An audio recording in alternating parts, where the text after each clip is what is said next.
आज मैं आपको अपरा एकादशी व्रत की पूजा विधि और महत्व के बारे में बताऊंगी। ज्येष्ठ मास के कृष्ण पक्ष की एकादशी को अपरा एकादशी अथवा अचला एकादशी भी कहा जाता है। यह तिथि हर माह में 2 बार आती है। इस बार एकादशी का व्रत 18 मई 2020 सोमवार को है। अपरा एकादशी का मतलब है अपार पुण्य देने वाली एकादशी। इस दिन भगवान श्री नारायण विष्णु जी की पूजा उपासना की जाती है।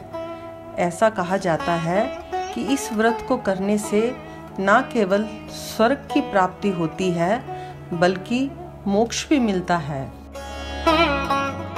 वहीं मनुष्य को ब्रह्म हत्या और प्रेत योनि जैसे पापों से मुक्ति मिल जाती है। पौराणिक मान्यताओं के अनुसार इस व्रत को करने से भगवान विष्णु के साथ माता लक्ष्मी भी प्रसन्न होती हैं और भक्त का घर धन धान्य से भरपूर कर देती हैं। अपरा एकादशी का व्रत की विधि व मुहूर्त। अपरा एकादशी की तिथि 18 मई 2020। एकादशी तिथि प्रारंभ 17 मई को दोपहर 12:42। एकादशी तिथि समाप्त 18 मई को दोपहर 3:08। अपरा एकादशी की व्रत विधि। दशमी के दिन से एकादशी व्रत के नियमों का पालन करें। व्रत के दिन ब्रह्म मुहूर्त में उठकर घर की साफ सफाई कर पवित्र जल से स्नान करने के बाद स्वच्छ वस्त्र धारण करें। भगवान विष्णु के सामने अपरा एकादशी व्रत करने का संकल्प लें। अब घर के मंदिर में भगवान विष्णु के सामने धूप दीपक जलाएं। भगवान विष्णु को फल, तुलसी के पत्ते, पुष्प, चंदन, गंगा जल और मेवे चढ़ाएं।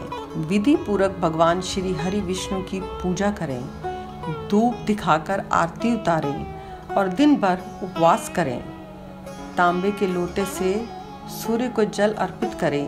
ओम सूर्याय नमः मंत्र का जाप करें। विष्णु सहस्त्र नाम का पाठ करें और ओम नमो भगवते वासुदेवाय का जाप करें। एकादशी की कथा सुने और सुनाएं। रात में जागरण करते हुए हरि कीर्तन करें। अगले दिन द्वादशी को व्रत पालन के समय किसी ब्राह्मण या गरीब को भोजन कराएं और दक्षिणा देकर विदा करें। व्रत रखने वाले को पूरे दिन झूठ, छल, कपट से बचना चाहिए। एकादशी के दिन चावल नहीं खाना चाहिए। अपरा एकादशी का अब मैं आपको महत्व बताऊंगी। हिंदू धर्म में अपरा एकादशी का विशेष महत्व है। ऐसी मान्यता है कि जो व्यक्ति अपरा एकादशी का व्रत रखता है उसे भगवान विष्णु और माँ लक्ष्मी जी का आशीर्वाद प्राप्त होता है। उनके आशीर्वाद से व्यक्ति की सारी मनोकामनाएं पूर्ण होती हैं। जैसा कि नाम से ज्ञात होता है, अपरा अर्थात अपार फल देने वाला।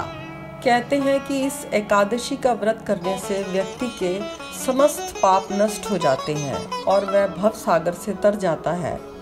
मान्यता यह भी है कि इस दिन विष्णु सहस्त्र नाम का पाठ करने से सृष्टि के पालनहार श्री हरि विष्णु की विशेष कृपा बरसती है। इस एकादशी के व्रत से व्यक्ति को वर्तमान जीवन में चली आ रही आर्थिक परेशानी से राहत मिलती है। अगले जन्म में व्यक्ति धनवान कुल में जन्म लेता है। शास्त्रों में यह भी बताया गया है कि झूठ, छल ऐसे पाप हैं जिनके कारण व्यक्ति को नरक में जाना पड़ता है। इस एकादशी व्रत से इन पापों के प्रभाव में कमी आ जाती है और व्यक्ति नरक की यातना भोगने से बच जाता है। जो फल तीनों पुष्करों में कार्तिक पूर्णिमा को स्नान करने या गंगा तट पर पितरों को पिंड करने से प्राप्त होता है, वही अपरा एकादशी का व्रत करने से प्राप्त होता है। इस एकादशी का व्रत करने से व्यक्ति के आत्मविश्वास और साहस में वृद्धि होती है। अब मैं आपको इस व्रत की सावधानियां बताऊंगी। अपरा एकादशी के दिन किसी भी व्यक्ति को देर तक नहीं सोना चाहिए। इस दिन घर में लहसुन, प्याज और तामसिक भोजन बिल्कुल भी नहीं बनाना चाहिए। एकादशी के दिन स्नान कर साफ सुथरे कपड़े पहनकर ही पूजा करनी चाहिए। घर में इस दिन मिलजुल कर रहना चाहिए।